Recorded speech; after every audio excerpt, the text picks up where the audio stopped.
of the greatest Togo, one of the greatest Fiji, one of the greatest one of the greatest of the greatest Thank you so much for having your stage. You're welcome. A round of applause for yourself.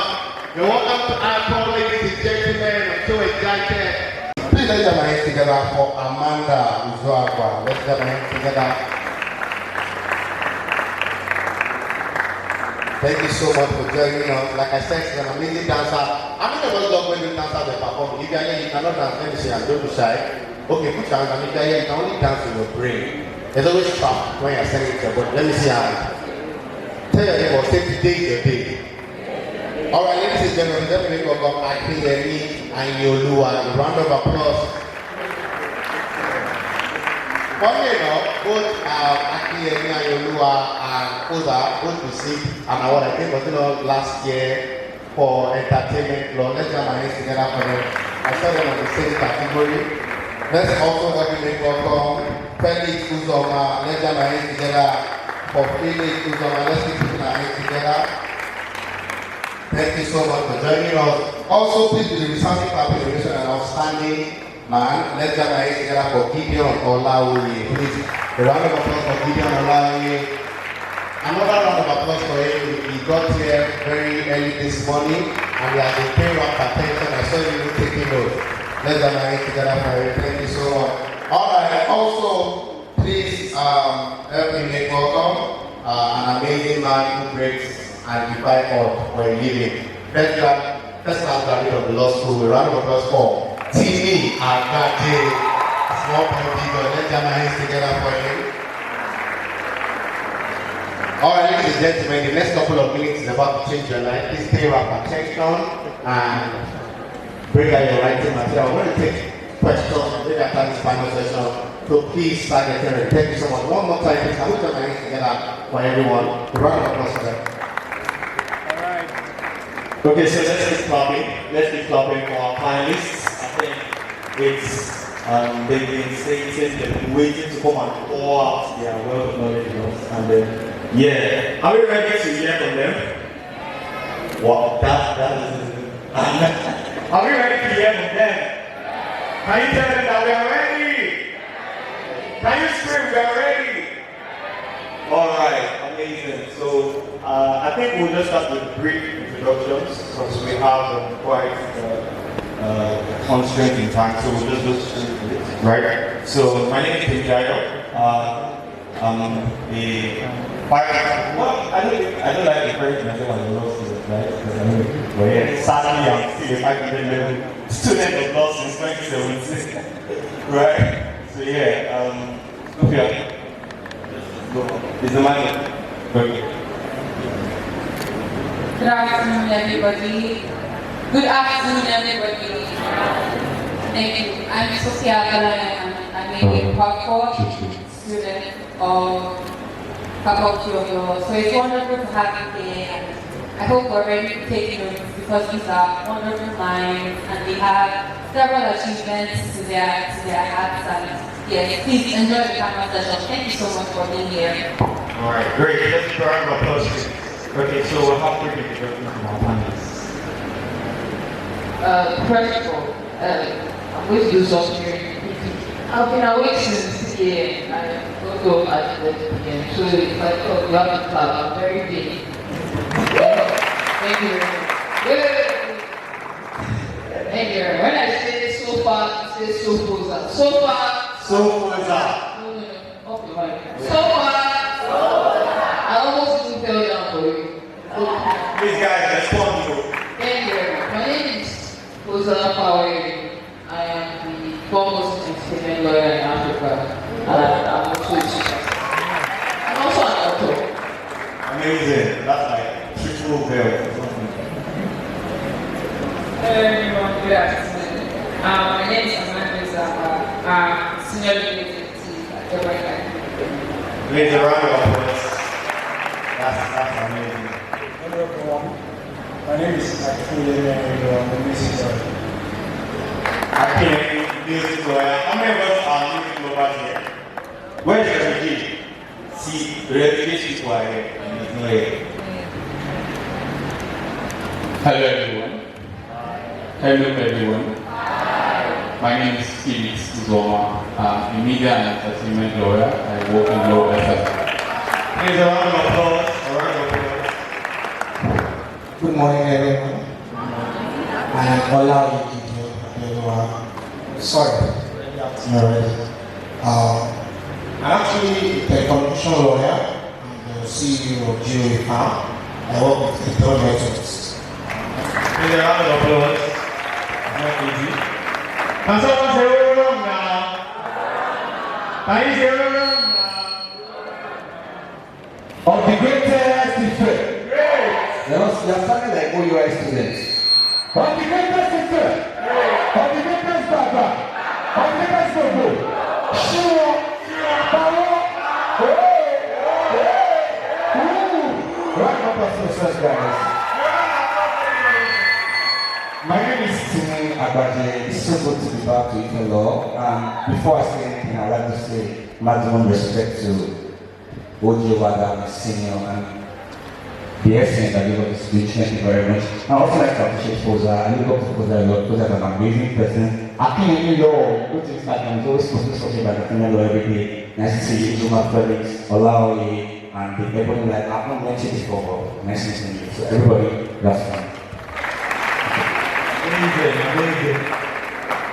Alright, so I need not say we are in for a good time, guys. Alright, so just get your notes out, and then the way we work is, so we just ask questions directed towards certain persons, and then we just get like clear cuts, sharp and concise, and feedbacks, right? And answers. So I want you to be very entertaining, very lively, so you could share stories that further demonstrate the answers, and we let our classes in here, we don't want to do like very class.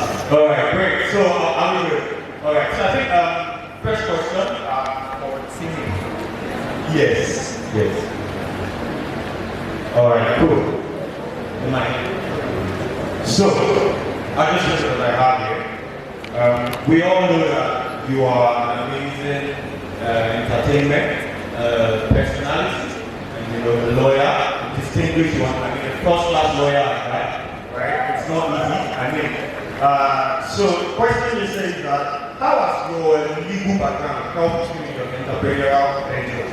And can you give us instances and examples of ways or situations where in your entrepreneurial endeavor, your legal background has kind of been of help to you, or kind of been an advantage to you in your entertainment pursuits? Do you understand? Yeah, I understand. So I'll make it very brief. I think the biggest advantage law gives you is the fact that you're able to think ahead of other people. It gives you an analytical mind at all times. So let me use an entertainment background, for example. When they are doing something, they are planning something, when they look up to me for advice or counsel, the fact that I know I'm a lawyer, I know that if I give them a normal advice and something goes wrong, there's more pressure on me. So it makes me go back to my own drawing board. I think more, and I do research at them. I think I don't tell them. I feel like I just want to go and think about it, but I go and do solid research about it. So I think your background as a lawyer always gives you the opportunity to think deeper than other people, make research and analyze without your emotions, because without emotions is what makes a lawyer, the logic behind it. Yeah, I think that's it.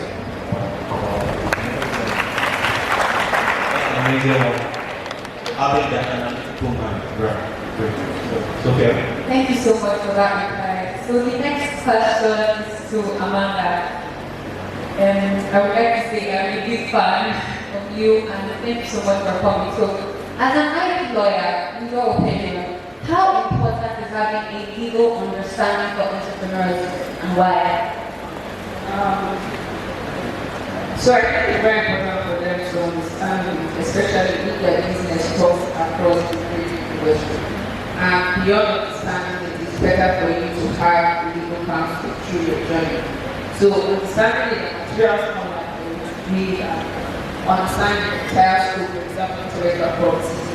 Now, apart from the creative part, what your business needs, terms and conditions, whether the rules that guide your business are acceptable to the laws, the contracts that are giving out confidentiality within your business. But like I said, above having that basic knowledge is most important for them to have counsels and lawyers and people around them that people with good knowledge offer legal advice through their job. There's a round of applause for that. I think it opened up a whole new conversation now, because now looking at it from that perspective, an average entrepreneur doesn't have, or you cannot place the expectation of the grand level of law on an average CEO, an average startup founder or what have you, right? So I think I'll just ask maybe, so from your perspective and your experience, what are like the common legal issues that you found most entrepreneurs that wedding themselves into over and over again, and you just really want to be as a lawyer like, guys, access. For the person. What you find in Nigeria is that a lot of people already make their own judgment and decisions. And many people do not ascribe importance to legal counsel. But again, the most successful business people, entrepreneurs, people working in corporate Nigeria understand the consequences of doing certain things without checking or consulting the law. So what you find, immediately I got out of law school, because the reality dawned on me that, okay, we have a culture of people, even as business people, to usually just move faster, very make terrible decisions, and then when we put up in the way of the consequences, then we start to try to attract to get legal counsel. And that is one of the first things that I discovered. Then working in the music space, what I find is a lot of people do not understand the value chain and how important the role they play is to everything going on. So as a creative, as a songwriter, as a record producer, even as a filmmaker, as a content creator, a lot of people do not know the legal consequences of some of their actions. Even up until like 2-3 days ago, some skip makers made a very, very disturbing piece of content that seemed to glorify, rape. And it was just very, very funny that within their immediate circle, they couldn't even get someone to advise or even spot the folly of their ways. So it is very, very important that we acknowledge lawyers and social engineers and immediately have that kind of understanding. Even if you are an entrepreneur or you find yourself making decisions in the business world, I believe you'll be better set up to make better decisions. Thank you so much for that. So this section, thank you so much. So with the complexity that he has described in handling people who are not exposed or do not understand the importance of people alive, how do you handle these? With somebody of your achievement, it's very understandable that you must have met some very difficult people. So how do you handle these challenges, these legal challenges? Like how do you handle clients who don't understand things like the value chain and all of that? How have you been able to handle such? It could be an example, it could be a story, something, an example of how you deal with such. Alright, so earlier on in my career, when I started, I was more on, I don't have an easy qualification, right? I'm more of a transactional lawyer. I approach things with the end goal of how to get value from things, right?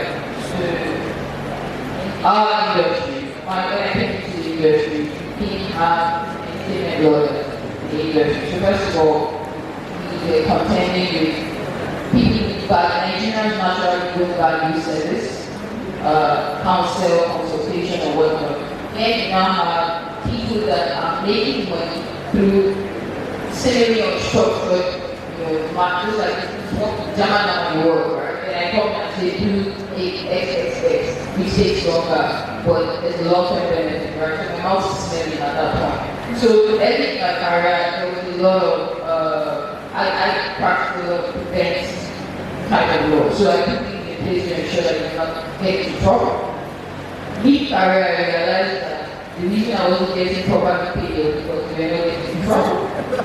Because even when you listen to my advice and when trouble comes, I still believe, because as a lawyer, your skill and your network also helps prevent a lot of trouble, settling a lot of trouble. You can call the other lawyer and be like, "Look, I know you messed up, how to find a reconciliation in your manner to make sure that this works and whatnot."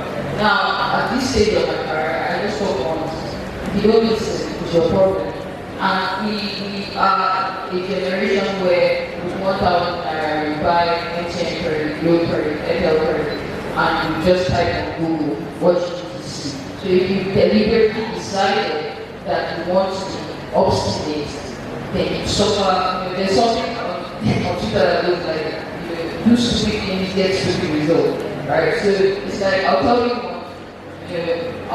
like example, I had a client that this contract came, the first time he signed without a lawyer, then it was tied in our contract around, right? So I go in and I say, I know express, and then you speak to them from a business point of view, because whether you like it or not, you are owning and they know what they're supposed to do. It just didn't happen, right? So I call and say, guys, let me get in this one thing, let it go, let me find you a better situation.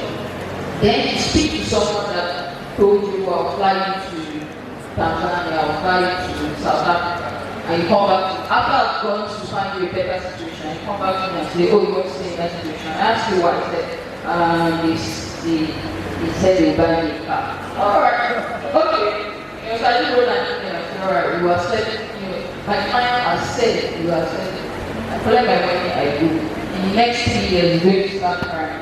And I'll very much make sure I want to email and show you that, look, this is it. So before, I used to be very passionate. We built the industry based on passion, right? The people sitting down here, we've done so much grunt work without being paid because what we came to an industry and needed lawyers to set up structure.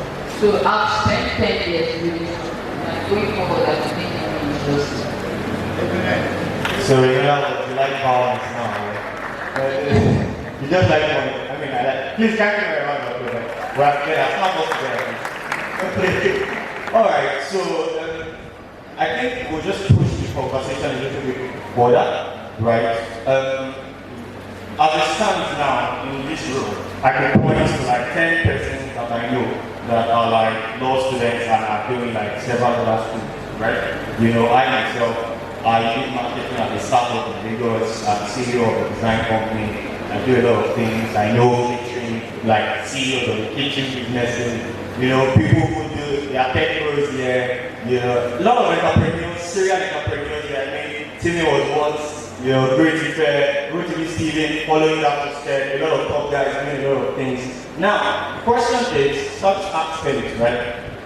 What then do you think is the place of legal education for entrepreneurs in the law, or like our daddy put it, for the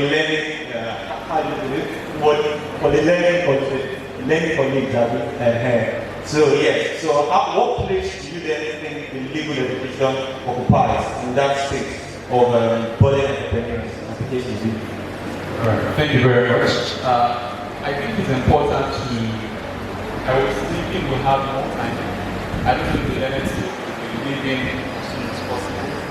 However, I think I just want to say that personal regard. I have admired you for a while. I practiced with that before I left to Lagos and it's associated. Thank you very much. And all the panelists here, I think it's a big pleasure. I don't know when the next is so that I'm saying this, so that I will not be caused by the web of and all the lecturers here as well and the organizers. Thank you very much for this opportunity. It's like a homecoming for me. Alright, so back to the question where you asked, and the panelists. So the question where you asked about entrepreneurs, legal knowledge. If you observe the proceeding, sorry for my term proceeding, but if you observe the sessions that have been held, you will come to agree with me that legal knowledge is indispensable if you want to be an entrepreneur. No matter the business that you indulge in or that you put your hands into, you will ultimately need that legal knowledge. So if there's nothing that you are taking out of this list, I can see some people moving around, because I need your attention.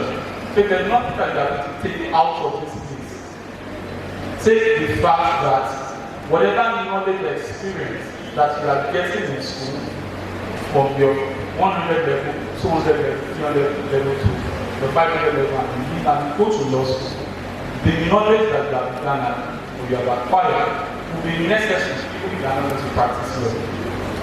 Because the fact is, it is not all of us that will practice law.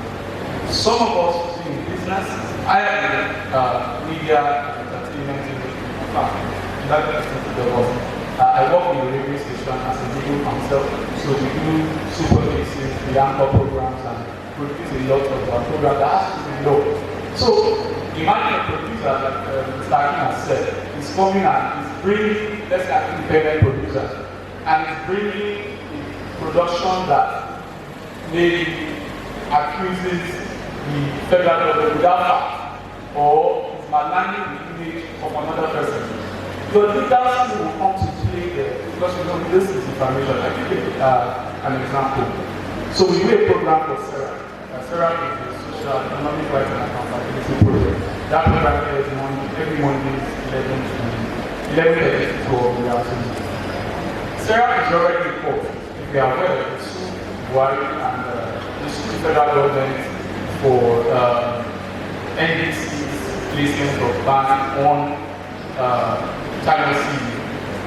Sarah wants to bring that particular discussion on there.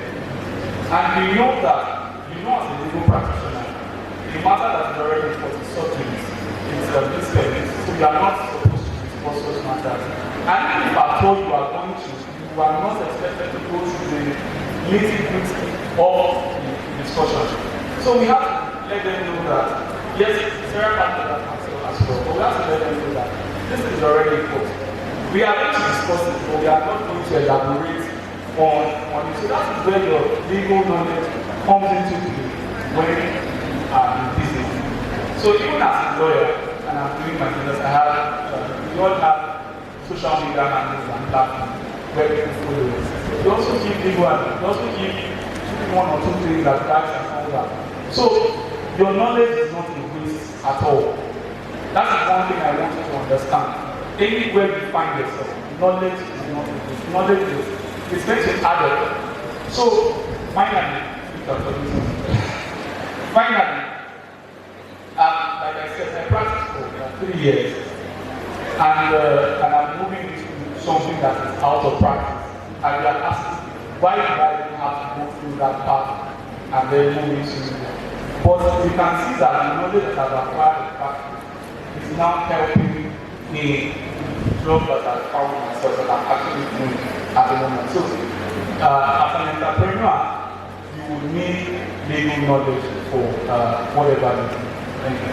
All right, a round of applause, guys. Okay, so you heard that your law of God, equity is not a waste, right? All right. So I think I'll just ask Gideon the flip side of that question, right? So we've asked that what role does legal knowledge play, right, for entrepreneurs? So how about what legal skill or legal knowledge do you think are like, say, popular that non-legal entrepreneurs should know?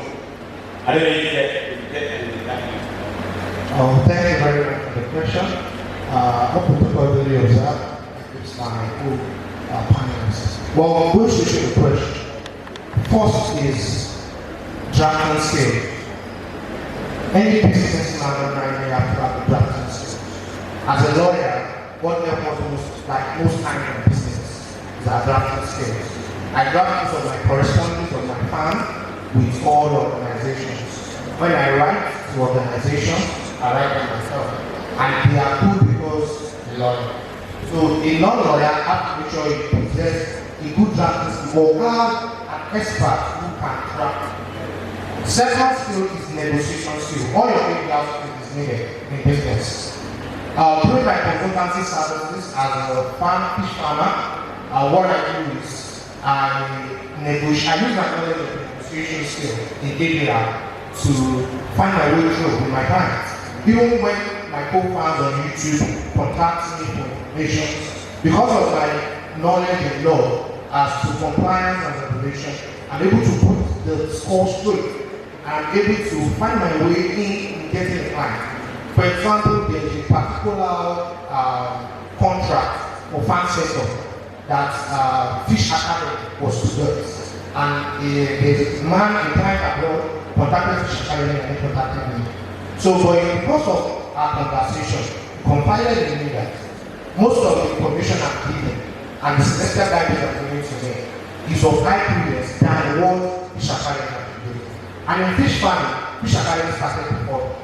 So, and one thing is that most of these skills, or negotiation skills, once you have it as a lawyer, it's provided in you over the part 3, part 4, and the media movement, you have those skills.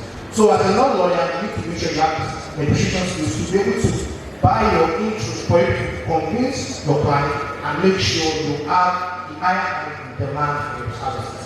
And lastly, for a non-lawyer, you need to have these rules of compliance.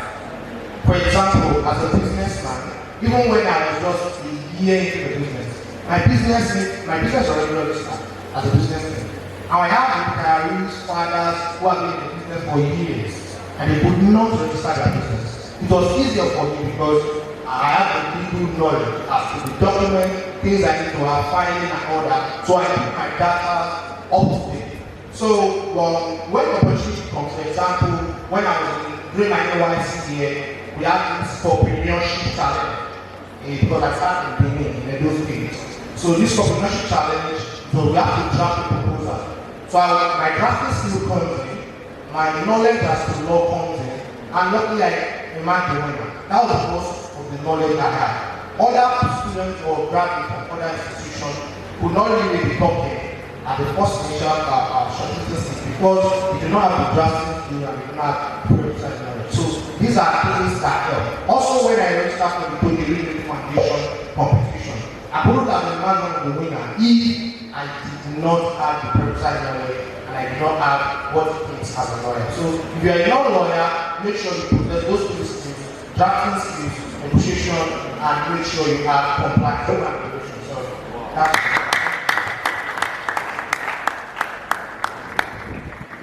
That was extremely concise. Thank you so much for that exposition. So my next question is for Timmy. You have a reputation as somebody who has excelled both in the legal field and as an entrepreneur. So what exactly motivated you to lead the two into your career? Like as you have said and you have explained, is it possible for you to success as an entrepreneur with some legal experience?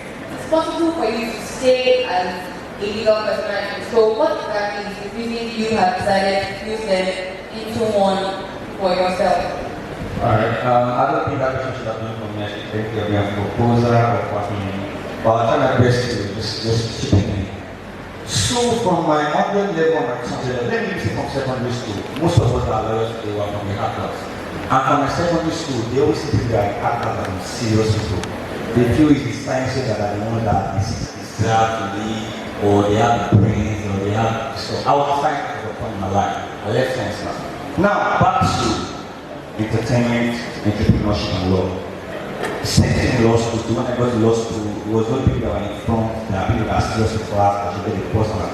I think we need to change the narrative at all times. I think entertainment, business, all these industries are for the people.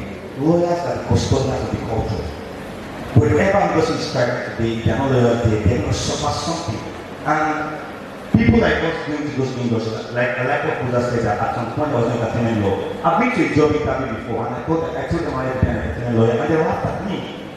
They almost eliminated me out of the place because they felt that no serious law graduate should want to be an entertainment lawyer. But who represents the interest of these people when it comes to licensing, publishing, lawyers? Afrobeat is becoming a very big non-global now. Who represents the interest of that industry on the legal sphere? So I feel that these are the reasons why people like us are more like that in the end of. We should penetrate any industry. I don't know what industries are coming tomorrow. Even tech, for example, tech is booming, it's blossoming now. And I still feel there's a lot of regulations that Nigeria is still failing to create for them. But how does the country even know that the industries are lacking regulations when the lawyers are supposed to point them out are not there? I like what the SN said during the speech. People, if you go to TikTok, there's always a speech about pumping, about OP, how they harass people and borrow money from them. I'm not saying or encouraging irresponsibility from people to go and borrow from this company and not hope to pay back. But I'm saying that there's also a part of data protection and data privacy. The fact that I have in my contact is and I borrowed money from you does not mean you should come and tell me that this man is a murderer, is a convict, is wanted, and because you have borrowed money, I have to pay that. Under the law, there should be something for that. When I was in the law firm at the point, I learned that if you transfer money from your bank to his own bank, and after 1 week, he doesn't get his own bank, then you find the bank to pay. But when the people know that, although the civil regulations are not the bank, I said back in the past, people don't even know that your bank owes you an apology, and they find for the fact that you transfer money to somebody, your own money, and the money will get back to you. Now, if you use USSD code, if you transfer money to USSD code and you pay that person for hours, there's also a fine your bank is supposed to pay rather, under the regulations. But people don't know these things because lawyers that are there are probably the elder generation, I guess, and I said, these people like us that have the past, that have the force, that can tell you that, do you know? So, for example, when I go to Starbucks, I'm sorry I'm angry about this. I'm sorry. So, for example, something happens that if I impose that because of our agenda and me online, we most likely will disagree. Rape, for example, on Twitter. If a lady comes and says, he stole my innocence, he raped me, he did this to me, nobody asks questions. Now, this is not to encourage your people to rape apologies, but the problem is, most rape victims in Nigeria don't even know what to do with their rape. And it's still on lawyers like us to educate people on what to do, how to get justice. Somebody very popular after 20 years that was raped. How do you get justice in time like that? And for the purpose of people that are here today, I pray that everybody here gets raped. But if you get raped, the first thing to do is to get a medical doctor to examine you, to check you, and probably get some swab tests or DNA tests done on you, and go to the next police station and file a report. Even if you want to be the case of that data, when you get the gods to deserve judgment, that will get access to this. Because whether you a woman or a man, whether you are a business, that's the part of the business. So I feel that lawyers should be part of every industry possible. This is my photographer, this is photographer, I don't even know their rights. Do you know that they take picture of me? I don't own that picture. He owns that picture. I can only pay him for the rest of that picture on my platform. They can tell me to put that picture down because it owns the copyright. But people don't know this thing because lawyers are there. I'm probably just thinking about their pictures and I don't pay more. So I do that. Industries are coming up. I don't know what they are coming up for. Even the fact that you're in your house, whether you're an apartment, and because they touch that in the garage, you must sleep. And you complain they see you as a sinner, or you must also, then it's talking about privacy. So lawyers have to be reminded of these things, accountability. But understand one thing. It's not the same like Nigerian government, the way, I'm not saying it's Nigerian government, the way government globally sometimes trumping the right of system. Because it's out of the man accountability when you don't know what to do with that. And lawyers, our job is to make people know what they deserve. And as lawyers, we must stop. Please, ladies and gentlemen, a round of applause for Timmy Agbaje. To be honest, I feel like Foza would like to say something live about myself. Foza. Okay, I'm going to start with the world issue. First of all, I think it's outside. It's 7:05, but you can get 5 hours. Sorry, I don't believe in giving knowledge out for free because we never value it. So they are wondering why just one person is going to eat for free because he came all the way from G.O.A to find Miller. That's the person giving the copy for free. But in my book, I wrote about my hardwire reader, and for me, my greatest success for me is when I die, people should say, "Oh my God, she died in it," right? And just because I'm a lawyer does not mean that I write music and I should not write music. Just because I'm a lawyer does not mean, I know people that call me and say, "Oh, she dances," not because she's happy. I go to weddings, I'm happy with my friends, and people are like, "Oh, your lawyer is not supposed to do this. Oh, your lawyer is not supposed to." So for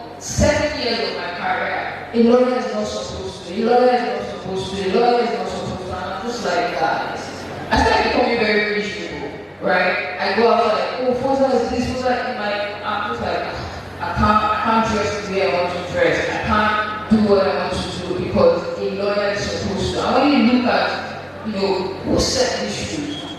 What's the purpose of the shoes? If it's illegal, then I can't listen. But if it's legal, why should you stop it? I'm supposed to be neat and proper. You say, oh, I remember one time I went to speak at the Lagos branch, NBA Lagos branch, right? And shout out to Mr. Olodi. He was the first person that saw me and said, I see what you're doing, I want to give you a platform. And I was the only person with an LLB on the panel. We had R&B, these people have achievement. And I was this very, LLB person that everybody was like, oh, it's terrible. And the moderator kept skipping. And unfortunately for him, he gave me the mic for 2 minutes. And at the end, when it came Q&A, everybody asked me questions. Nobody asked the other panel this question. Right? And for me, it was, in that moment, it was like, why? What am I called to do? I'm called to create sustainable wealth for creatives in Africa. It's specific. So if you tell me, Fosa, come and relocate to Canada, it cannot work for me. I will be miserable. I will come back broke. Because God told me this is your road, this is your path.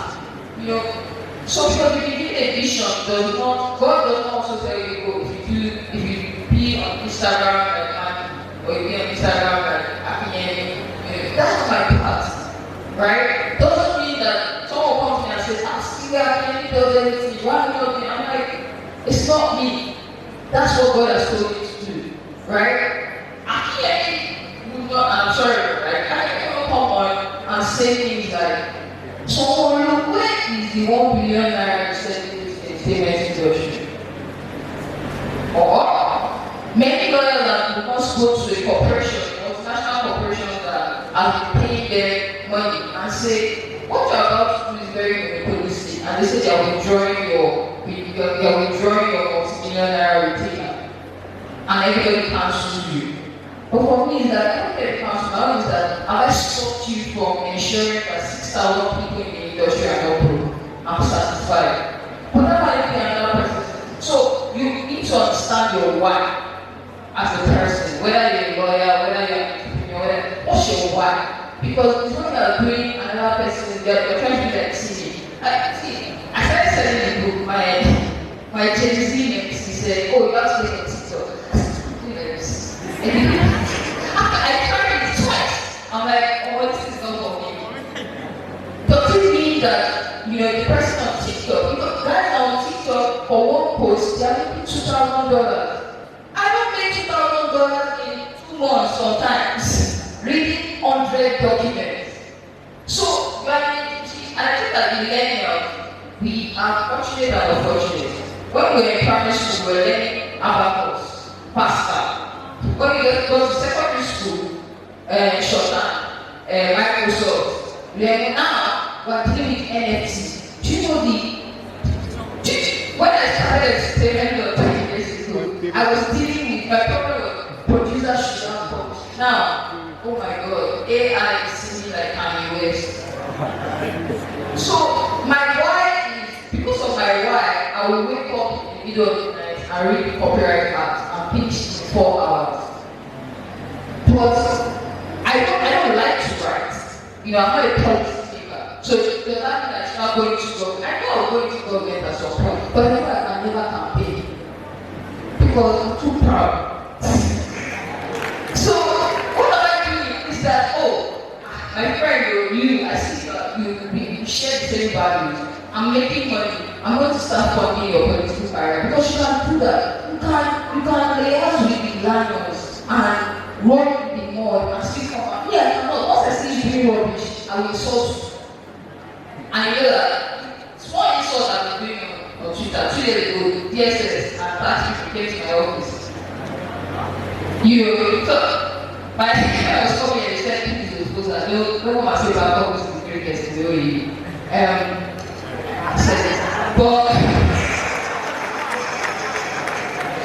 But what I'm saying, guys, is that you please find your why. And I found my why at 18. By 19, I was told to by I got to. So when people say, "Oh, you are too young, you are this, you are that," I'm like, I was fortunate and blessed by God. Nobody can believe in whatever you believe in. It's fine. But that voice that tells you and says, "Oh, you consider where you're supposed to go to." Some of you are not meant to flourish here. Some of you are supposed to walk here and not flourish outside. Because when wealth is given to you, you bring it back here. That's the assignment of some people. So when I see my mates are becoming head of Africa or something, am I going to say, "Never, don't forget that"? Because we still come back and collect the people.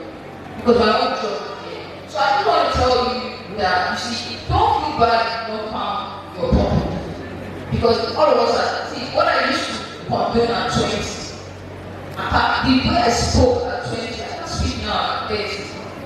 Do you understand? So please, it's not, this is not a aspire to expire. It's just say that the world is tough, right? You can be a first class graduate and be extremely poor.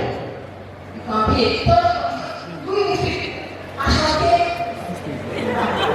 You think whiskey has gone like 100 years before Obafemi became G.O.A? I shall get those came one time.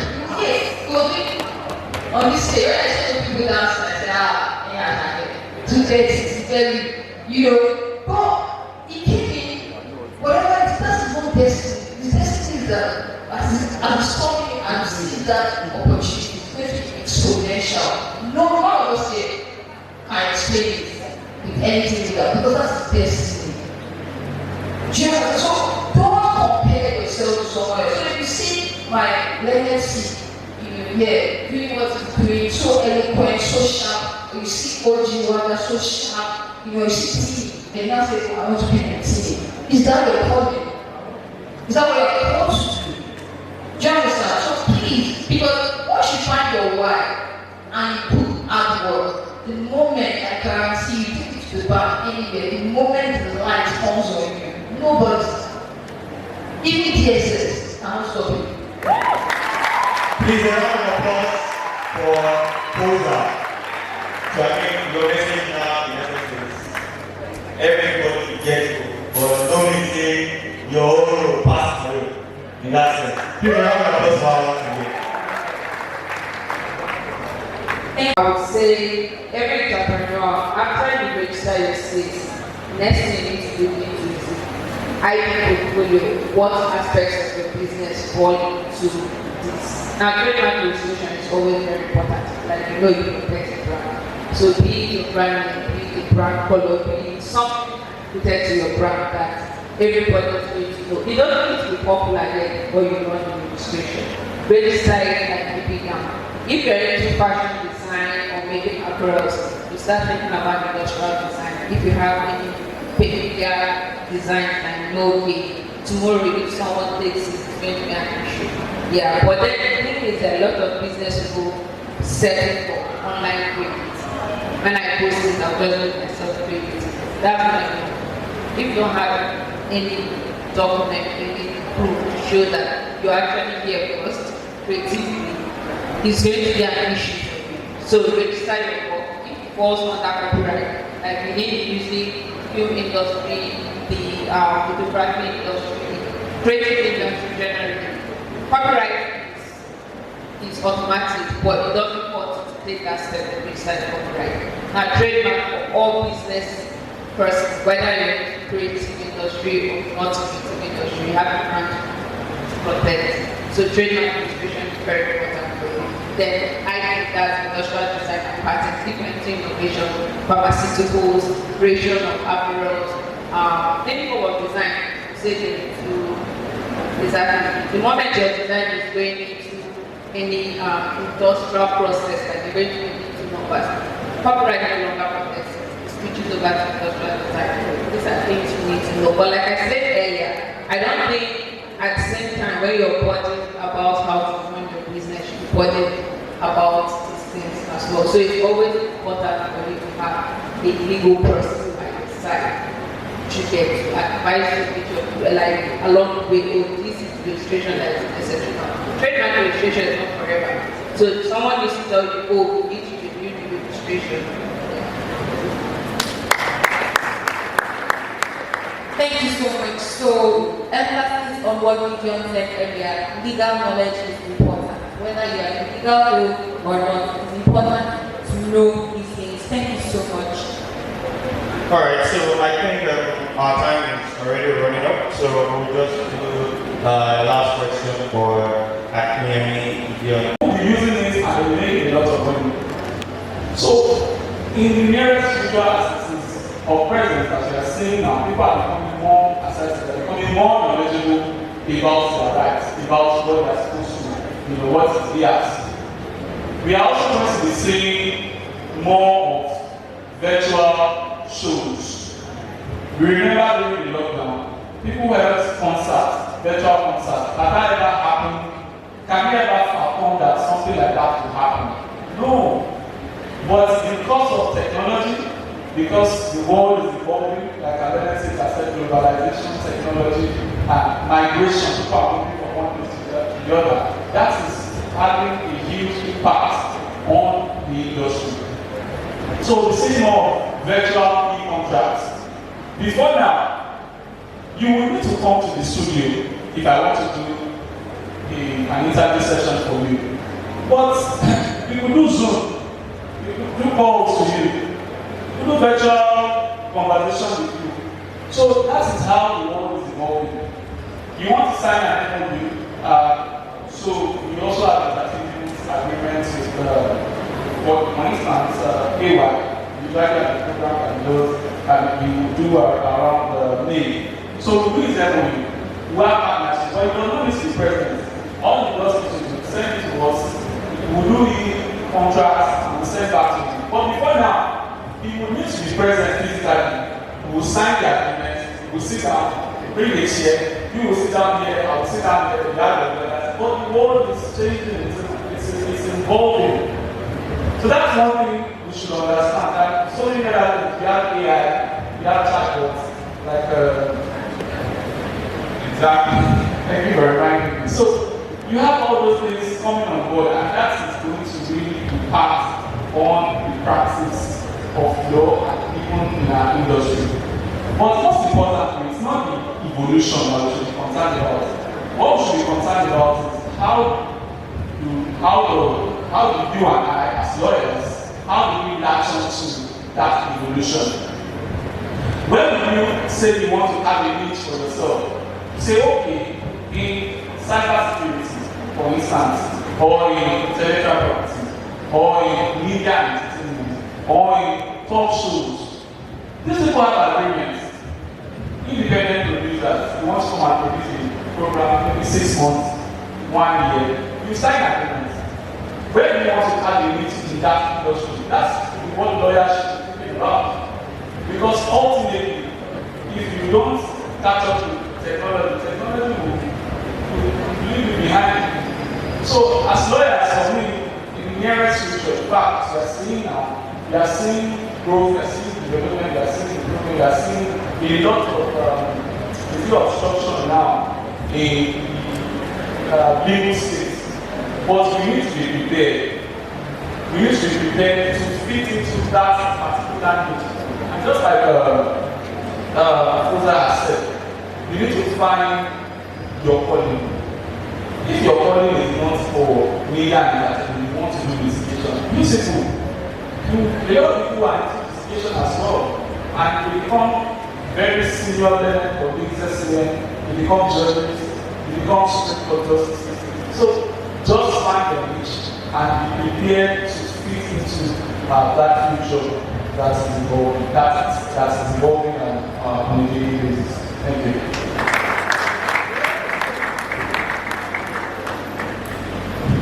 Thank you very much. In my own part, I will first start with an advice. As lawyers, always find out what it is that you enjoy doing most. Whatever it is that you enjoy doing most, you can capitalize on it and will make it to be whatever you can ever do. For example, let me use, I was a company while on campus. So I really wish that when I was a company, despite my affluence, I really wish I had the understanding about digital marketing the way I have right now. If Trinidad started YouTube when it was on campus, I'm sure its subscriber would be nothing less than 30-something million right now. Even me, if I had started my YouTube channel when I was on campus, I'm sure that I can about 9,000 students. By the time I started at Luther, I would have nothing less than 20,000 subscribers. So whatever it is that you have, whatever it is that you desire, my truth is what is the thing that I enjoy doing most? Capitalize on it, and you can really make it work out. So for instance, case for law and entrepreneur. For example, I am involved in catfish farming business. This is the major reason why I get into that. I see myself as being a future billionaire, and I know that being an employee or litigation expert, I felt like it would take me a long time to get such. Because right from childhood I always loved litigation. But in the long run, God says corporate practice will be my life. And given that in the RPC, there is a provision that as a lawyer, you are not allowed to practice other professions. So, but there is a proviso, like agriculture. So I felt like since there is a proviso, then I can do the two side by side. I can be a lawyer, also be a farmer. And being a farmer, I necessarily don't have to be tilling the soil or doing other stuff. Fish farming is productive, is going on, and even my own asset. So what I did was make sure I set up a farm, you bring in my knowledge of law, let me start a business, and make it be a corporate organization, and post services right to NYSC, get NYSC to post them to my farm for training and for having them as an accounting staff because of starting procedure so that I can post that capital in form of payment. And so far so good, I've been able to help G.O.A. I have a YouTube channel. I'm making money from that. From consultation services, I make money from that. From the rain itself, I make money from that. And as a legal practitioner, I work as an in-house counsel for Nigeria, and I balance it together and more effective. So, don't matter you find out what you enjoy doing best and trying to make sure you put them together. You'll be able to. Thank you very much. For that exposition. So, round of applause for our panelists, guys. Round of applause for them. so we have come to the end of this panel discussion. I have left a ton. Please, I think we can do better than that for our panelists. Big one for Rosa. That's how we go. One for. Alright, one for Amanda. One for Akiemi. One for Felix. One for Gideon. One for Timmy and Patrick. Now, coming back for myself and Sophia. I mean, alright, great. So, I think that's the way it does. So before you go, I'd like to take a picture together too. This is Wellness Award of Excellence on your contribution towards the advancement of legal education in Nigeria. Say thank you very much. Now, can we give him the another of 1, 2, ready, go? Let us learn from their own experience and at the same time teach us and motivate us. G.O.A came all the way from Abuja today and he's here with us. He's now so if you have the total copy from the Law Student Society in Law, presented to G.O.A on your contribution towards the development of the entrepreneurial sector of Nigeria, presented to you on the 13th of April 2023. Thank you very much.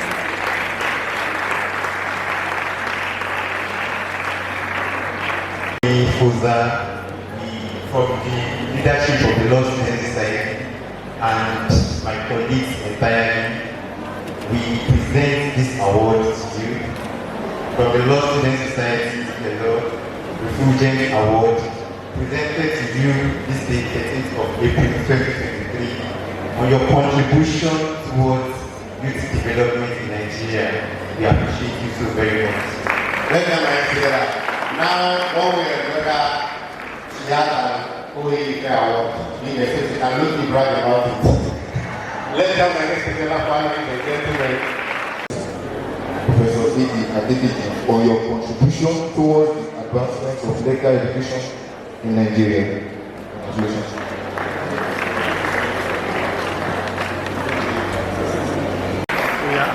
Clap well, we can do it the way.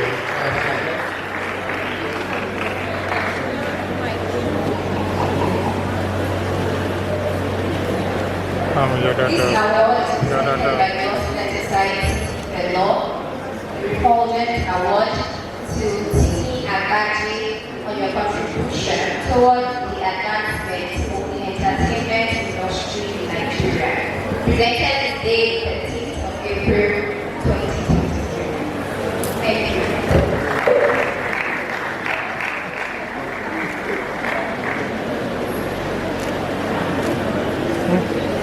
Thank you so much. That's how I was feeling when I was learning from the panel session. Most times, the best events have the best panel sessions. And we had one of the best today. And that's thanks to panelists. Due to the best panel session that we had. So we're going to be saying a very big thank you to Mr. Akinyemi Ayonwa. I'll be giving him from the Law Student Society Fellow Refugees Award, presented to Mr. Akinyemi Ayonwa on your contribution towards youth development in Nigeria. Presented to you today on 13th April 2023. Thank you very much, sir. Yes. A round of applause, ladies and gentlemen.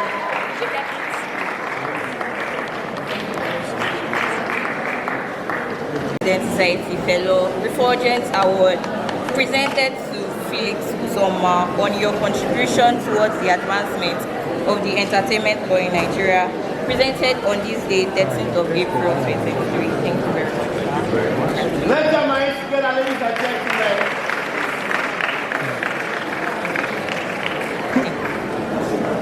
All right. Lord opportunity lift you. So I'm set to present you this award for your great exploits. It's because of the exploits you made. That's why we look up to calling you to learn from you and for us to be impacted by you basically. So I'm presenting this award on your contribution towards this development in Nigeria. Thank you very much. Let your minds together, ladies and gentlemen. Thank you very much, sir. On behalf of the Law Student Society, the Law, we are presenting to you a Refugees Award on your contribution towards youth development in Nigeria. So this award is presented to you on 13th of April 2020. Thank you so much, sir.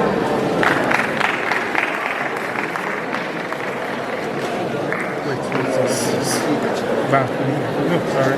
Customer.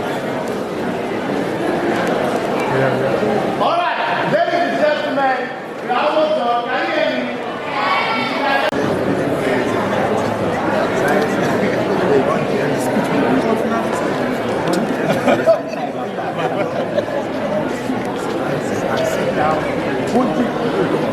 I just comment that Lagos. We're on now. Make no the buy for you. We're on. Everyone for being here. Importantly,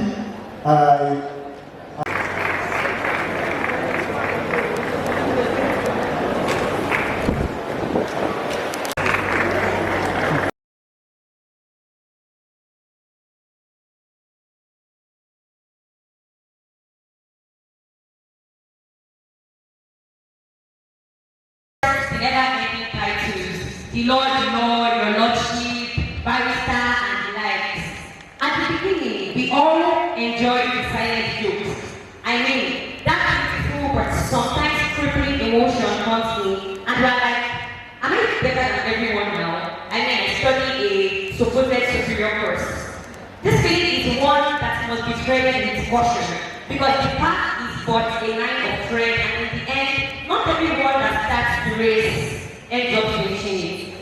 Second, our attire, white and black, makes us stand apart, receive stares and sometimes remarks. Our attire is one that gives nothing but elegance, sophistication, a sprinkle of submission. But isn't it funny how we quickly move from being excited to being frustrated when we have to look elegant, despite the hell of discomfort and unease? Who said it was about comfort anyways? We also not sign up to be uncomfortable in our comfort zone. The third sign that helps you identify a law student is the hidden fear. The rumors of 5 figures per month of excessive vigor occurs in. The fear of an average life eventually strikes with the nobility of white and black. Why do you study law? To this question, numerous answers exist. However, one we cannot hear receive is the currency. And so an average law student ends up with a mask. We smile, but deep down our brains won't stop suggesting alternatives to make this money. The pressure, however, is no excuse. So we strive on, staying up overnight, starting but never ending from the pages of Abiola Soil to contract law, land law, company law. We end up, we try to highlight the importance of, end up coloring the old textbook. The journey of our ink, painting when we put to meet the deadline. No wonder it is called a deadline. And after all of this, isn't the thought of 5 or even 6 figures per month creeping? Isn't it worthy enough to cause our smiles to be laden with worries? At some point we ask, how and when does this even end? This thing feels like what I ordered. There's a lot like words. But it is ironic how we desperately cry for text when we are right in the river. In this age and time, we must decline ignorance and take advantage of the tools around us that we underestimate. We definitely cannot measure the stress and the mess we make in this journey. But now is the time to ensure that whatever we order is equal or perhaps surpasses what we get. Now is the time to build the life that we all end, that we all wish to see at the end of the tunnel. The ICO conference is one that has come with a ladder of opportunities. We can either choose to sign or not. Finally, law is but a stepping stone to own and explore fields of global relevance, entrepreneurship, business, entertainment, politics, coaching, technology, digital marketing, and what have you. Law isn't an end in itself, and there is not one way to getting what you ordered in the law space. So don't worry yourself. Thank you. That was a very beautiful rendition. I think I want to deeply believe that we touched on so many things. And also, some of our panelists and guest speakers just arrived. Can we jam our hands together for them? Let's keep jamming our hands together for them. And I'd like to have you know that right now in the building, we have one of our keynote speakers. And as I'm going to recognize him, I want to, I'm feeling impressed already. And I'm going to immediately, oh, by the way, courtesy of our executives, a lucky winner. Sorry, let me take my jacket. A lucky winner today. This one is not true, but I can see that giving you and how they don't make it. The lucky winner today is going with a brand. Okay, the lucky winner is going today with a brand new car, G.O.A. Let's have a hand together. It's a car G.O.A. Start and ready, right?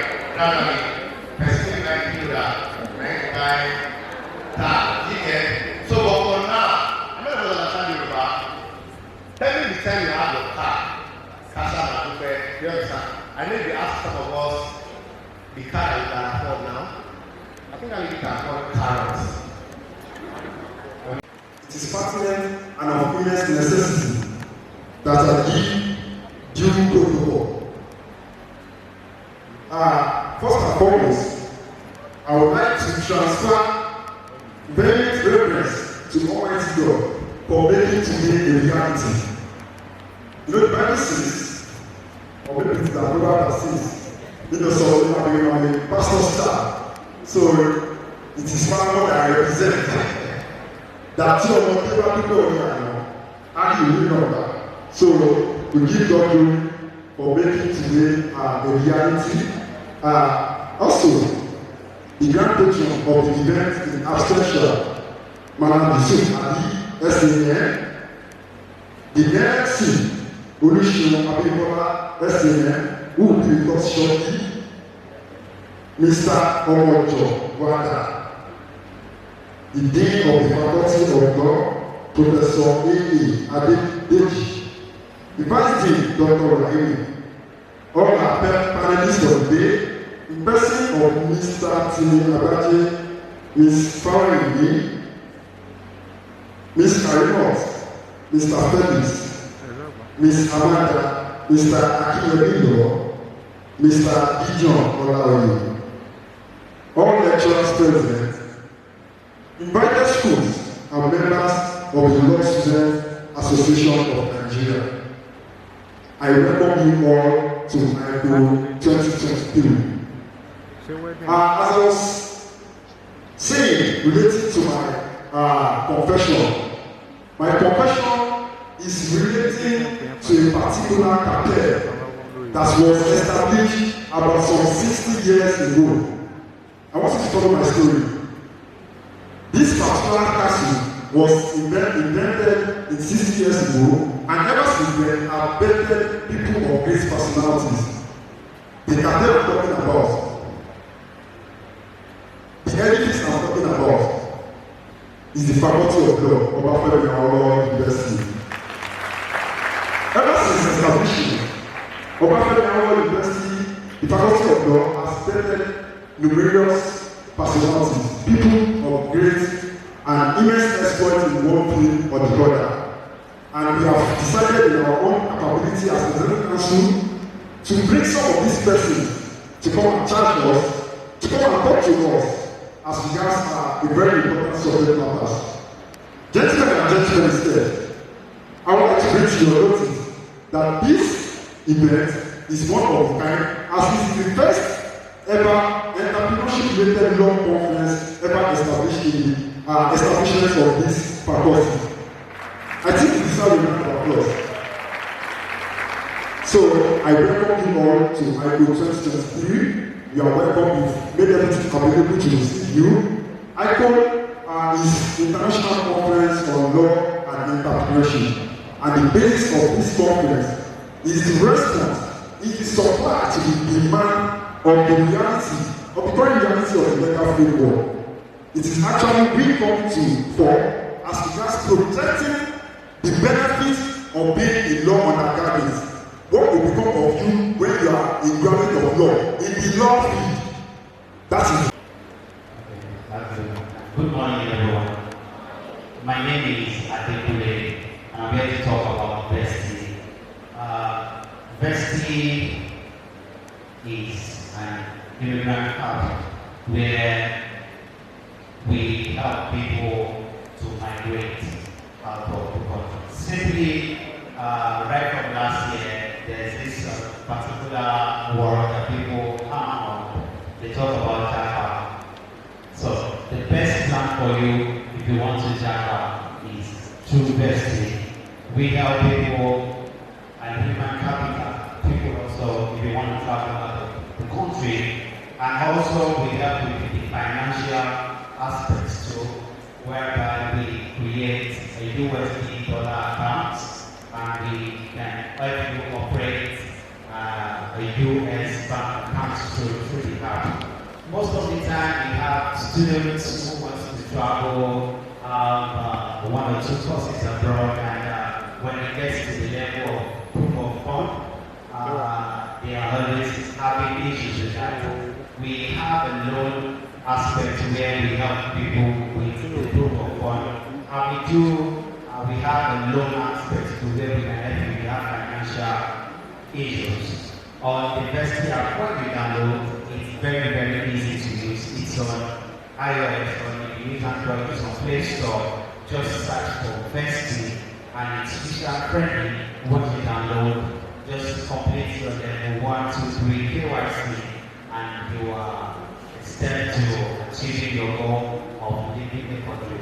Once again, on the app, we have Naira account and we have a dollar account. You can operate your dollar account right from here. If you operate a domiciliary account with the commercial account in Nigeria, there's a limit of amount of dollar that can be in your account. But on the University Hub, we have no limit. And we have our virtual cards, we have our dollar cards, and we have the Naira cards too. You can request for these cards and it will be delivered to you free of charge.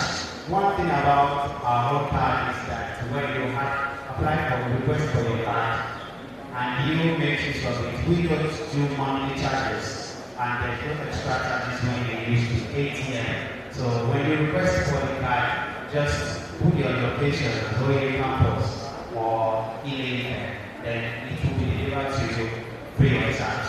Once again, university is an immigrant hub, and it's one of the things that can help you achieve your goals of living the country stressless, and we are free to serve you better. Thank you very much. We never waste your time. That's what we're saying as well. We have a start outside in case you have questions to ask, and we have a lot of people waiting to give out. So once you can do the app, you can show us proof, then we have limited needs outside though. So possible. Thank you very much once again. My name is Adekule. Thank you for giving university this opportunity. Thank you. Thank you so much for having me. Thank you. I'm very about bestie. For so many of you, I'm going to go to jump out. About the executive start of the parent someone I did for our project approved me to tell me about I bought into it because when you look at everybody talking about tech. And I'm proud that I go last week with entrepreneurship outside tech, something outside tech because a lot of people are doing tech, especially doing tech, a lot of things are going to don't want tech. So basically, the unprecedented turn of the event globally has led to the myriad of opportunities being open to both the young and old. It is now of necessity for everyone to leverage largely on this global event to make the most intelligent man in society. Now tell us for one of our speakers, Mr. Mojo, he read law, but he's into the form of entrepreneurship and not tech, and he's making it the best to run our world. Now, and our panelists, most of them read law. We have President like Tina, President like this, a lot of them read law. So the point is, when you read law after 5, 6 years, maybe 7 years, you become OAU and graduate.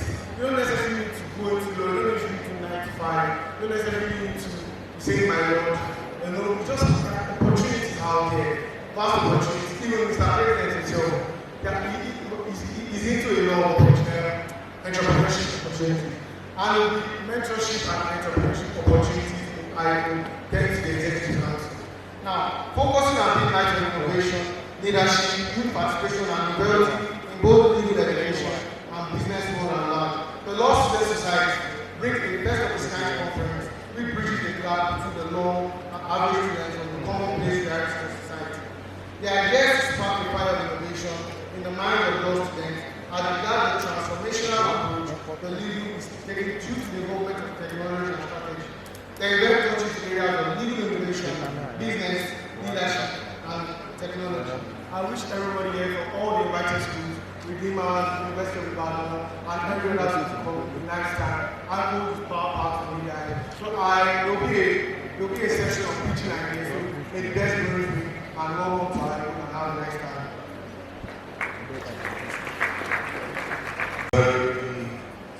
I feel so excited to be here this morning. Great feedback. Yeah, so I finished, right, I think it's about 10 years now. And to be very sincere, this is the first time I'm coming back since I graduated. So I'll say that you guys are being very special. And all thanks to the president, when I got the invitation, you're talking about ICO and what the project meant to the faculty and the purpose of the project. And of course, when it comes to law and entrepreneurship, that's something that I find very exciting. And I was, of course, very interested in coming to share a few bits.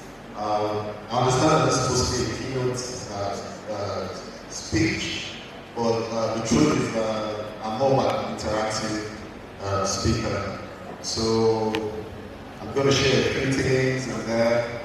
there, I would love the session to be mainly questions and answers, because I believe you guys have, lots of questions. To be very honest, about 15 years ago, or let's say 18 years ago, I was like one of you, sitting down at the faculty, taking for 101 and all those other interesting courses that we take there. But it's been over 18 years down the line, and I'm here today.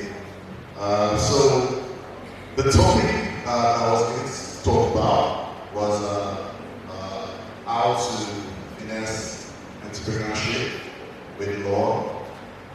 Most importantly, for those who are not, so keen on going into practicing law. So I'm going to take it from two different angles. First, I'll talk about for those that are interested in law. I'm going to give you key areas that you can focus on. I'm going to give you key areas that you can, concentrate on, especially if you want to go into practice in this 21st century. And then for people that are interested in entrepreneurship, then we'll have a discussion about that as well. All right. I would like to share my personal story, because that's one of the things that motivates me. And the truth is, like every one of you, when I was in school, I actually thought I was going to end up, practicing law. I thought I was going to end up, being a litigation lawyer per se, going to courtrooms, going for cases, picking out clients, and etc. But over the time, I found out, my field was different. And that comes to my first point, which is self-discovery. Now, self-discovery is very important. It is completely important that you focus on yourself, most especially at this stage. You have to ask yourself some serious questions. You have to know what you want to do with yourself at this point. And how do you do that? You sit down, you think about your strengths, your weaknesses, you think about the areas that interest you, the areas that you find, exciting, right? So for me, when I got into school, like most people here, I honestly came in with the mindset of, I'm here to finish with the first class. I definitely have to have first class. My moderate level was a struggle, so we did all those courses, and my results came out, and I was on the tour. I had a couple of A's, B's, C's, and to be honest, I just changed my mind. I was like, what's going on? So, but for me, I was already someone that was, business oriented, even before I got into the university. So I started focusing on the business side of things, right? I started combining business with academics. And to be very honest, it's an absolutely difficult thing to do. I must tell you that if any of you here is planning on doing that, you have to be very focused on both things at the same time. And that's one of the hardest things to do. So I discovered maybe academics wasn't for me after my first year result. It was decent. I was on a 2 on board. I wanted the first. So when I didn't get that, I just decided to focus on business. And my first business was called Slim's Hotel. I was focused on making bespoke suits, bespoke shoes, etc. for my colleagues. And that tried for a while,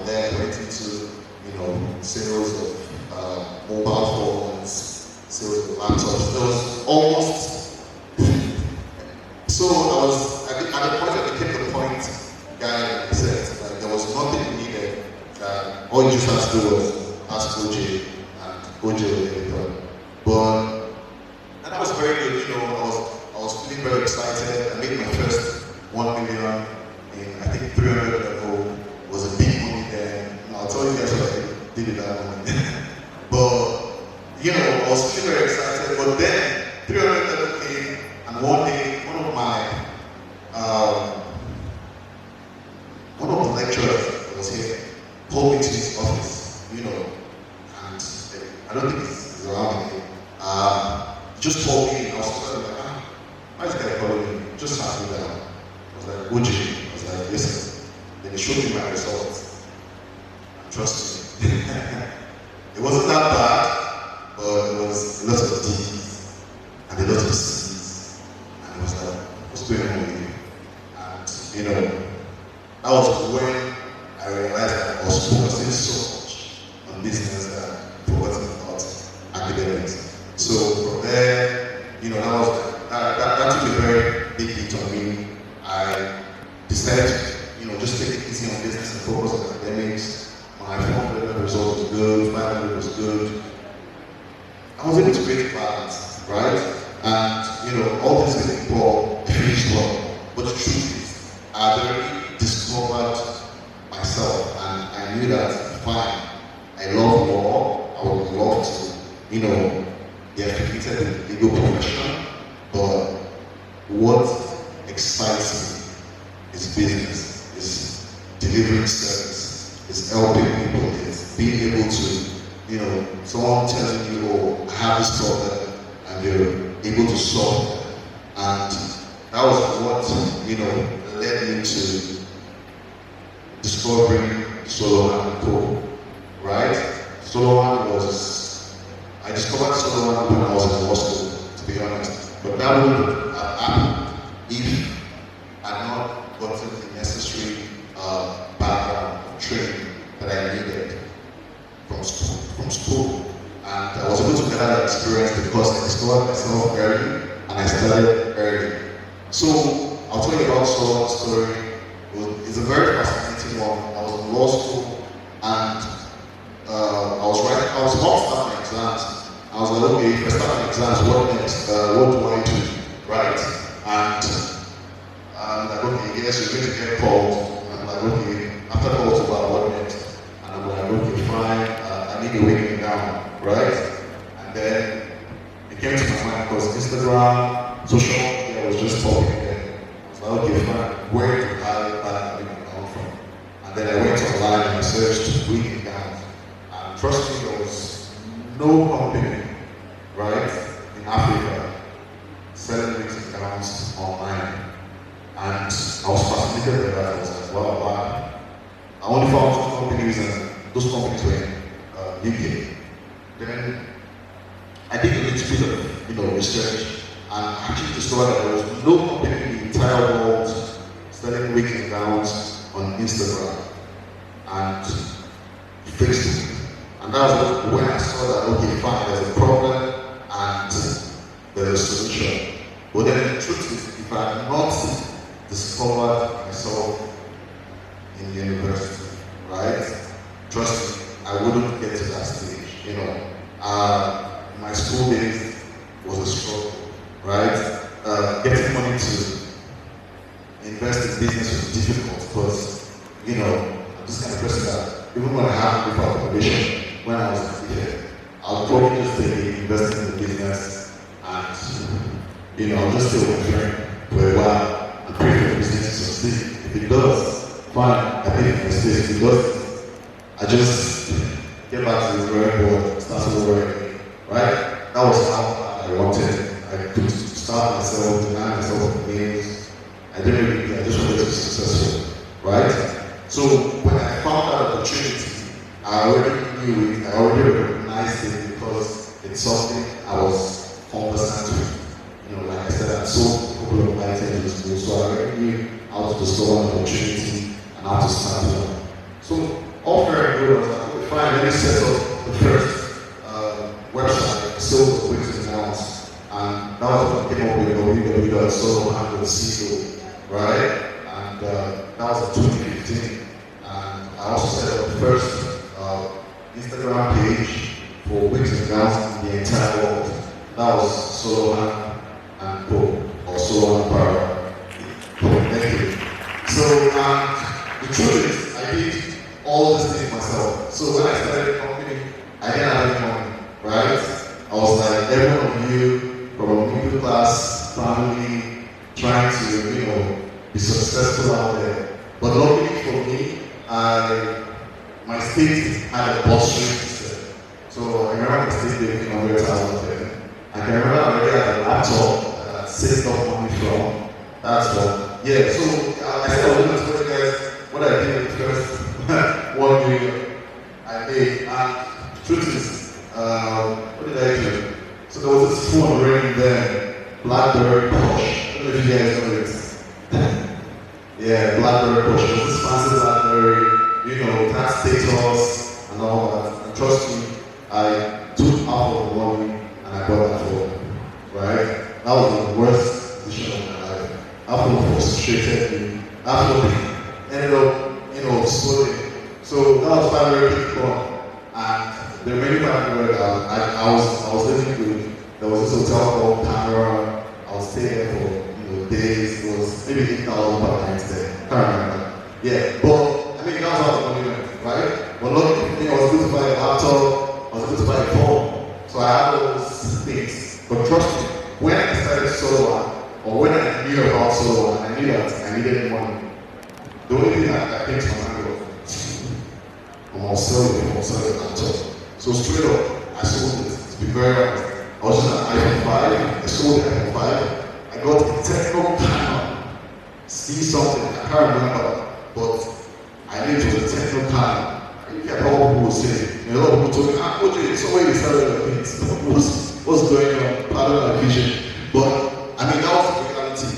But they didn't see what I was saying. But because I was already prepared and because I knew what I was going to, I knew what I had to do. And the truth is, worst case scenario, if the business doesn't succeed, what will happen? Fine, luckily for most of us, we have families, we have parents, that we can just go to their house and sleep and wake up every day. But that will be it.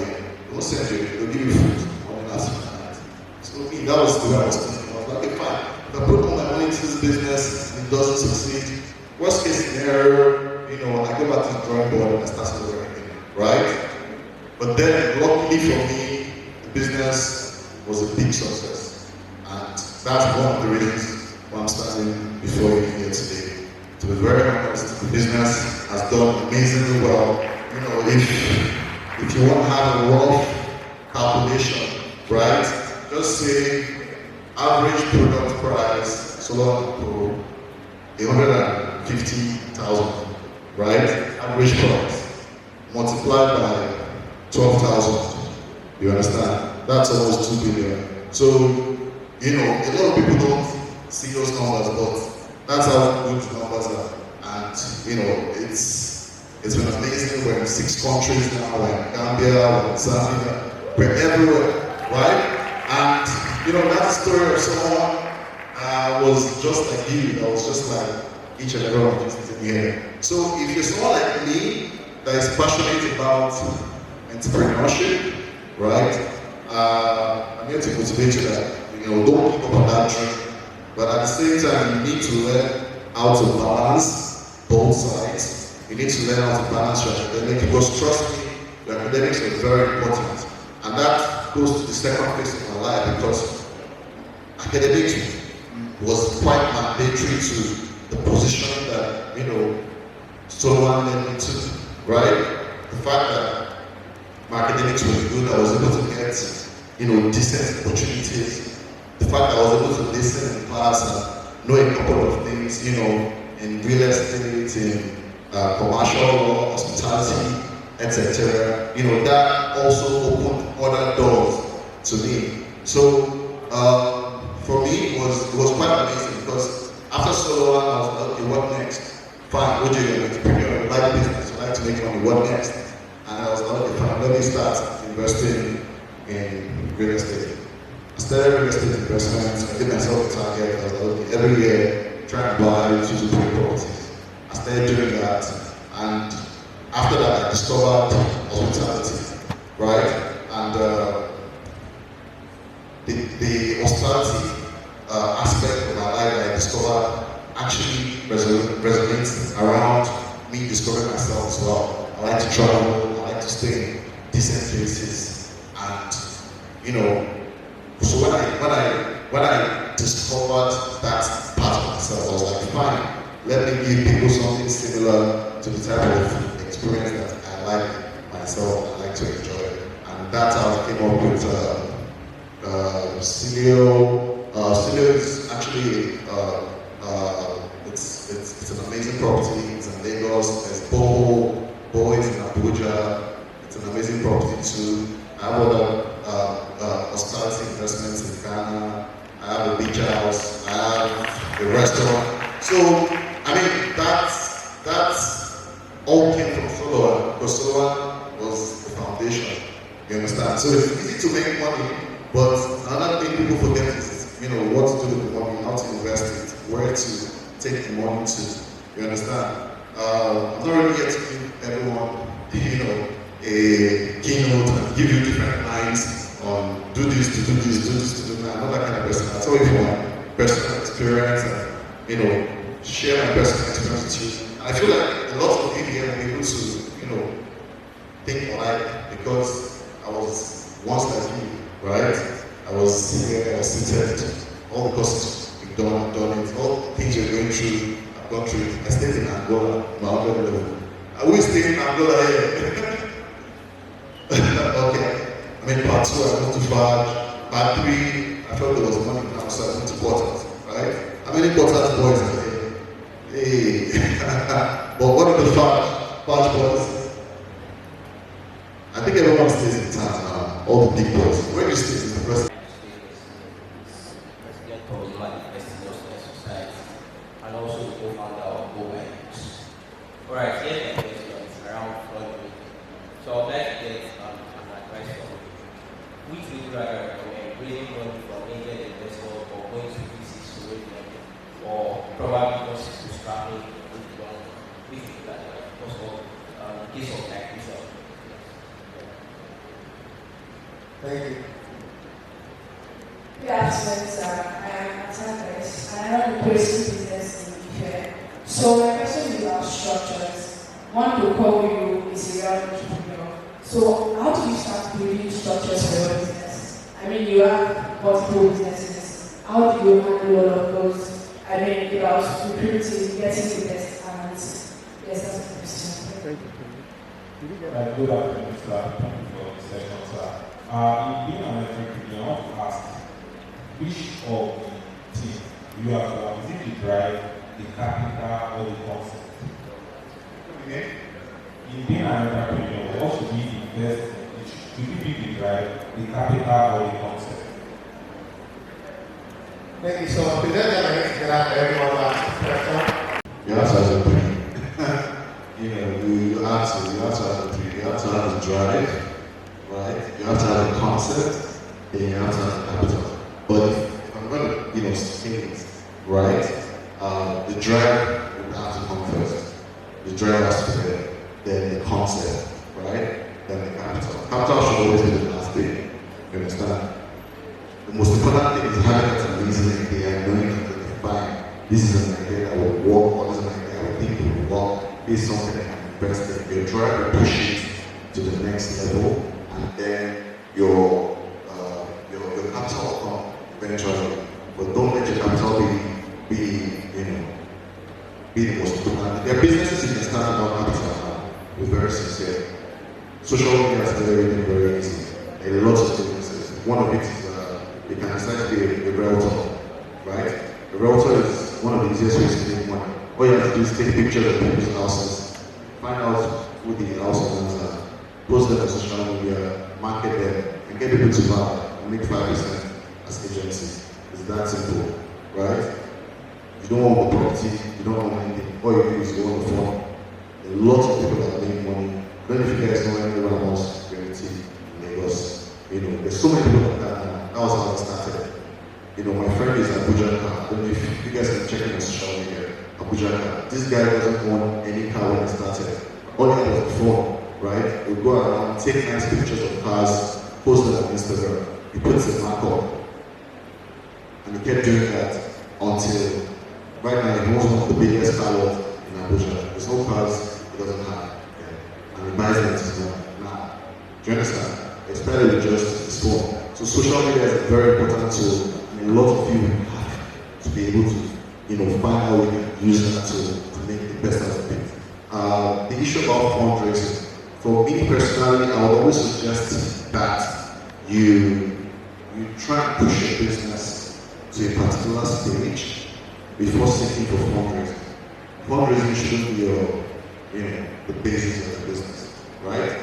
Always make sure that you try by yourself to push that business to a particular stage before going out to seek for investment, right? But sometimes it's important that the business is already profitable, no matter how small the profit is. I have this concept, I have this rule, and that's a rule that helps me to be able to, create so many businesses. I'm a believer that even one person can buy this product. If I create a phone today and, it's a futuristic phone, and I can convince one person to buy it, because there's 7 billion people in the world, I know I can convince at least 1%, or sorry, 0.1% of 7 billion, we should be around 100,000 people to buy that same phone. Do you understand? So that's the mindset I have, right? So you should always understand that fundraising should come when you know that you've got to a comfortable stage in business and you're willing to take people's money.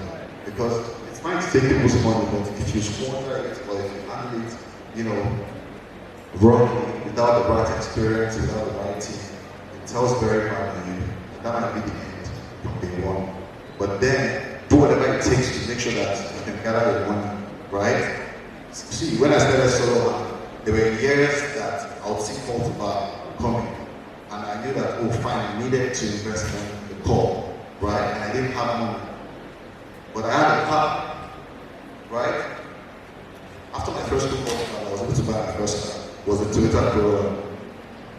I'm like, this call is going to be big. Because I could see it already. We were getting so many calls. We knew a lot of people who want our product, but I didn't have money to produce more weight. So what did I do? Instead of going around to look for one, I sold the closest I could see which was my car. Right? I sold it, put the money in the business. And glory be to God, it was very successful. And I was able to replace it after the call to buy. You understand? And the situations whereby, I sent an opportunity and I said, fine, this thing is going to go really well. And I need money, just try and raise money by yourself first. But when you now get to a stage in life, then you can now start. There's some businesses that I run now that have partners. I own them with people. And that's because right now they see that, fine, they can invest in me, they can bring their money to me. But I have to put a point first. You understand? So you have to put yourself in that stage where people will know that they can trust you with their money before, you understand, they can give you their money. So always try to push your business because I came all the way from Abuja for you guys. That's how we love you too, sir. So I heard the president told me about a picture business platform, and the truth is, I started Solo with less than 500,000, and to the glory of God, today Solo has done so well. So what I'll do is every year, I don't know how we're going to do it. We'll split it 250, or 500. One person takes all, right? But every year from now on, I'll pledge, 500K to anyone. The procedure will be communicated by the president. The process, how to apply, your business. I'll get the proposals. Then I think I want to be the one to select who the winner is. Or you can print it from the ticket. So that's it for me. Every year. Let's jam our hands together. That's massive. Thank you so much. We're so grateful. Once again, round of applause for the Executive Council for making a good choice. We're happy to have you. Wow, I'm so excited. I never thought I would win back from America. Look at me now. I'm not part of them because they're always special. On the faculty and President and members of the executive of the Law Student Society. Please can we appreciate the Law Student Society for doing a wonderful work.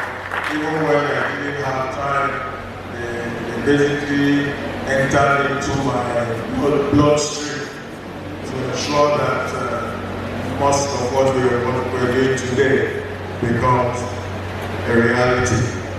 I would also like to acknowledge distinguished panelists and speakers who have spoken, who will speak, and I'm sure that we will all learn a lot from what is being done today. In-house as in-house counsel, the company, work, telecoms, or oil and gas, or banking, how many of you want to go in-house? Good. How many of you want to come back to academia? Why are you laughing? Why are you laughing? I don't know why you are laughing. Why is it? My wife is a lawyer. She's also in academia. She's dean of law at a private university. So, but she still practices law. So it doesn't matter whether we're in academia, it doesn't stop you from still practicing law. And one of our most respected senior advocates of Nigeria, from the days when we were not even lawyers yet, was in the academia. That's Professor A.B. Kasimo, SAN, and many others blazed the trail from academia to full practice, to commercial work. You know Professor Fidelis Odita, PUC, SAN, he straddles both. So never say never. Now, the topic is the legal realities of the 21st century, career opportunities and job prospects for being a pro-tem lawyer.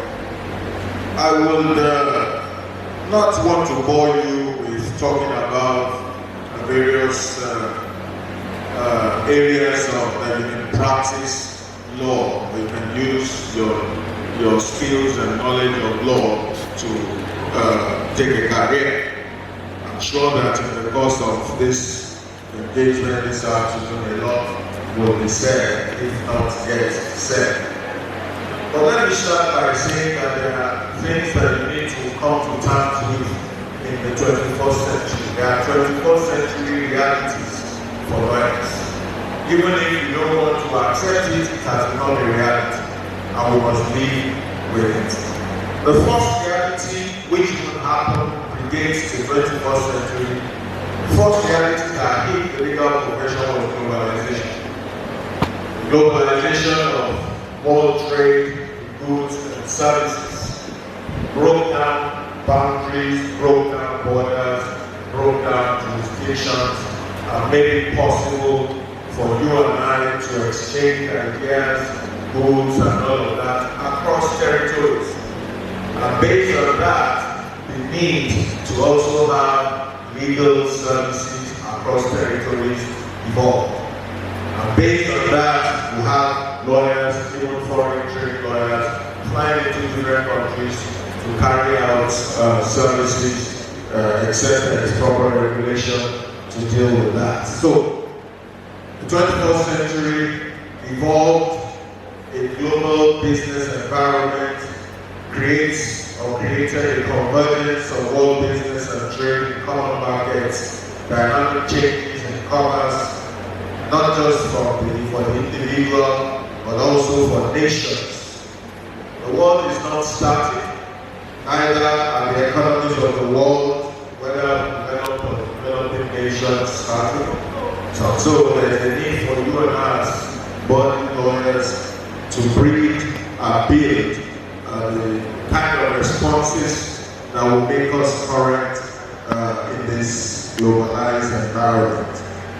I always say this, and I just like to read this, that the legal practitioner is one who, by virtue of his training, his perceived knowledge, his uncommon wisdom, presumes to have knowledge not only of the law, but of every other discipline, every other profession, trade, and human endeavor.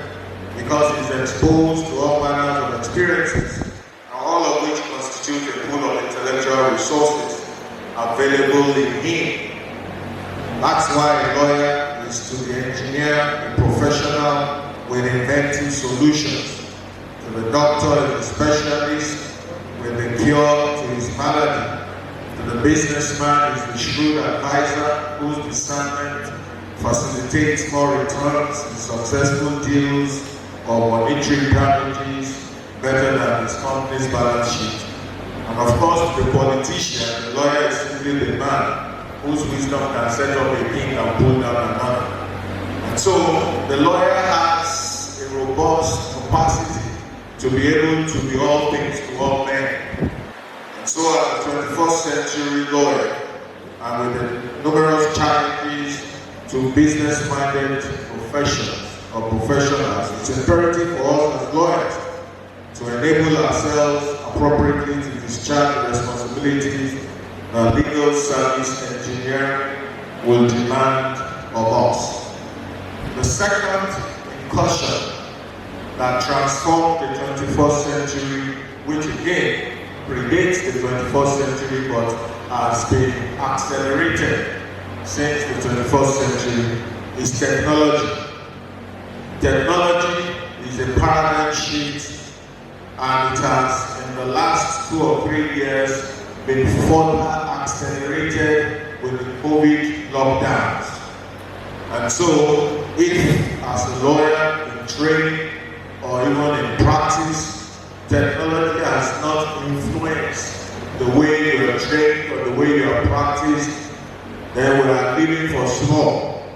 Because, like it or not, technology has revolutionized and will continue to revolutionize how we practice law and what career path you choose to pursue or to follow.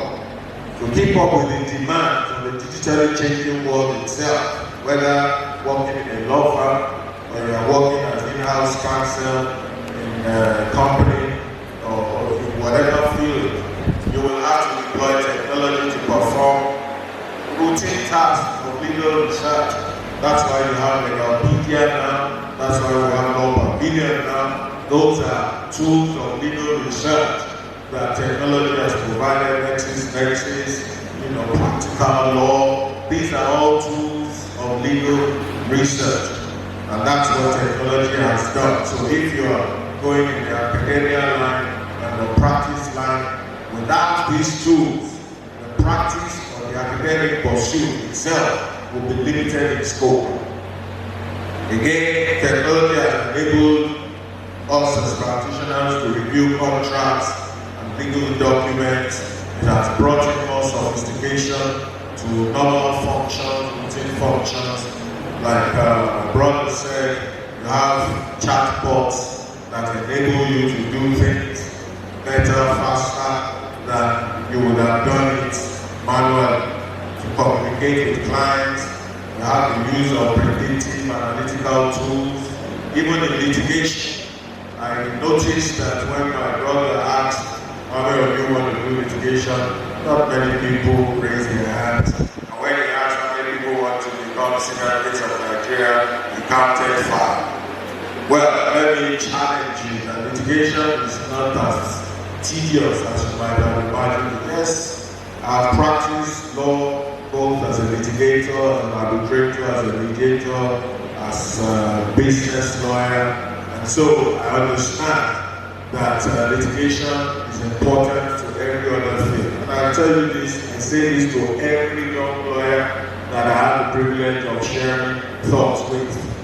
The best of business lawyers, the best of them all, are only those who have had litigation experience. If you have not had litigation experience, you will not be the best of business lawyers. And I'll give you an illustration. When I was a youth corper, I was tossed aside by my boss to review and prepare pleadings, prepare the statement of defense. And so the plaintiff had filed the matter, was a land matter, in which we had paid them some money. Part of the money were to pay the balance we did not pay the balance at the time appointed. The man went and sold the property to somebody else and did not return our money. So we're simply claiming our money back. Simple case, isn't it? But then, when we filed the action and claimed that we made a part payment of X amount, the other side, represented by the senior advocate of Nigeria, filed his defense, denying that we did not make a part payment, but that we made a deposit. So what's the difference between a deposit and a part payment?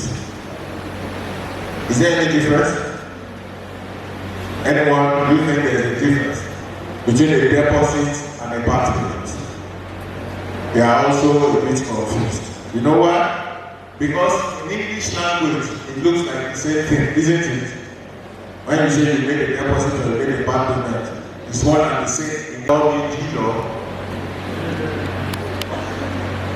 One boy told a joke about G.O.A. and the law. I've forgotten the joke, but the summary of it is that when you find people calling you dealer, be careful, they don't want to pay for your services. The payment is to hail you and make you feel good about yourself. Ask yourself the question, what type of lawyer do I want to be? What kind of lawyering do I want to do? Where do I hope to be 10 years post-qualification?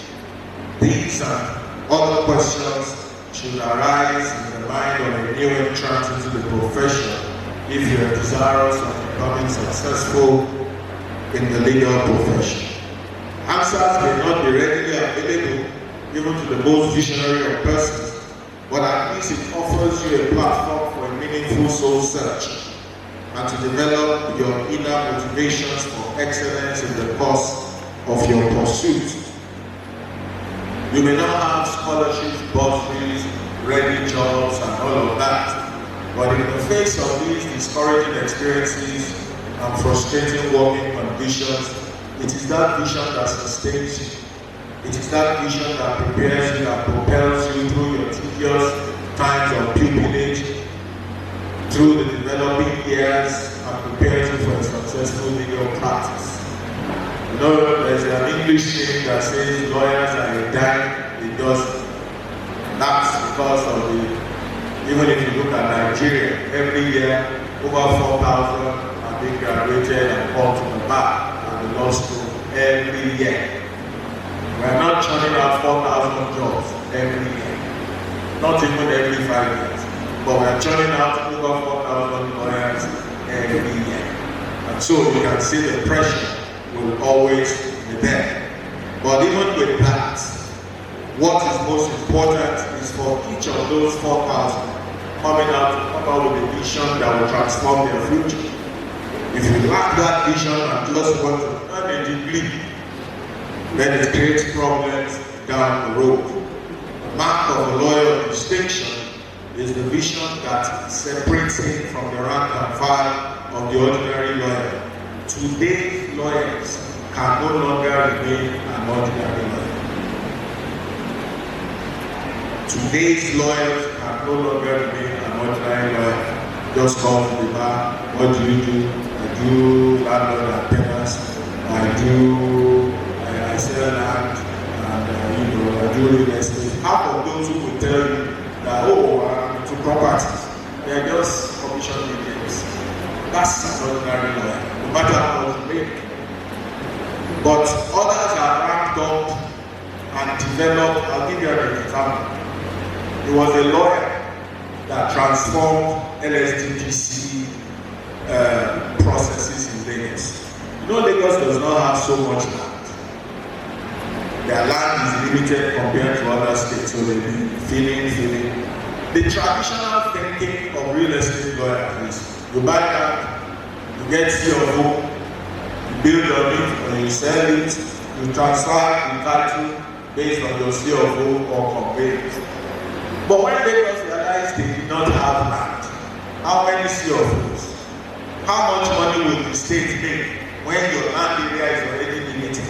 You can only make more money from subsequent transactions or deeds of assignment. But they needed to create an avenue for the state to create capital for the people. And so developers were building high-rises. But what is the nature of title that somebody who lives in flat 4, 10th floor of the same property that has 1 CO? What's the nature of title you have? It became a problem because you can't transfer the CO to the 2,000 residents in one building. So it was a legal man that generated the idea that could create a title for every flat owner in one single building, and they can use that title to access capital themselves. That is what the engineering of law is all about. And so if somebody says, oh, I'm in real estate, those are the kind of things I like to see us do. It's ideas that will generate many things